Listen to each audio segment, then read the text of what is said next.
Pozdravljeni, danes pa bomo spregovorili nekaj o zdravnikih črne smrti. Zdravniki črne smrti so se najbolj pogosto začeli pojavljati v 17. stoletju, predvsem v Italiji med letom 1656 in 1657, ko je izbruhnila kuga, nam najbolj znana kot črna smrt. Največ težav je bilo v večjih mestih, Neapeljs, Rim, Genova, kjer je zaradi te bolezni umrlo več kot 200 in 400 tisoč ljudi. Prav zaradi te strašne bolezni so se italijanski kleriki pod vodstvom cerkve odločili ustanoviti skupino zdravnikov, ki naj bi nadzorovala, omejevala in pomagala ljudem v kužnih območjih.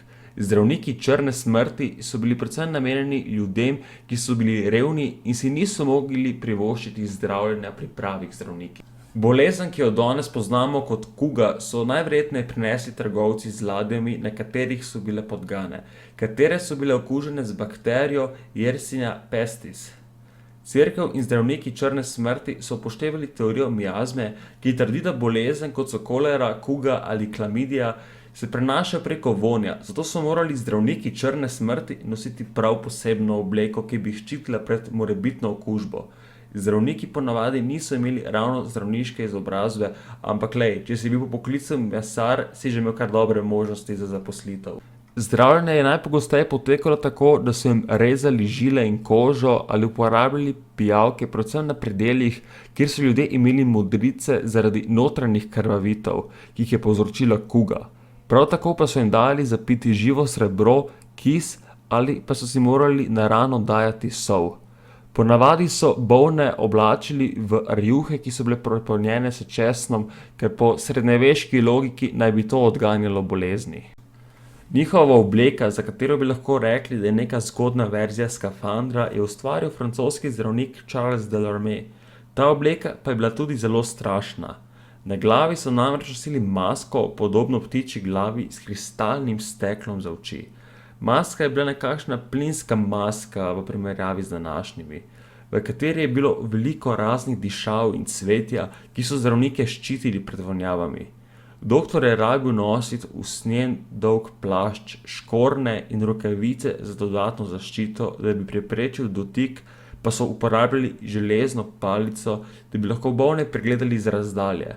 Velikokrat, ko so zdravniki prišli do bolnih, so te že vedeli, da nimajo več dosti časa. Toda temači srednji vek ni bil vedno temačen. Nekaj ljudi, recimo Nostradamus, je naredil veliko sprememb.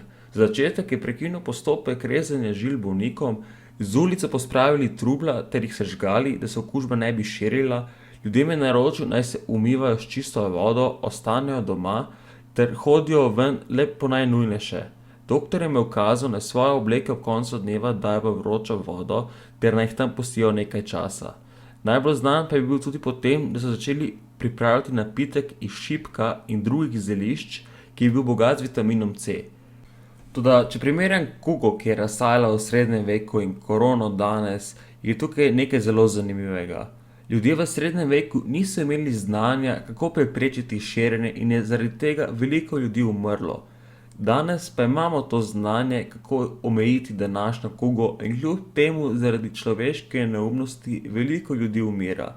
Ali se je človeštvu res plačalo v srednjem veku narediti korak naprej ter se ozaveščati, kako omejiti bolezni, ali se bomo pač morali na neki točki vrniti nazaj v srednji vek?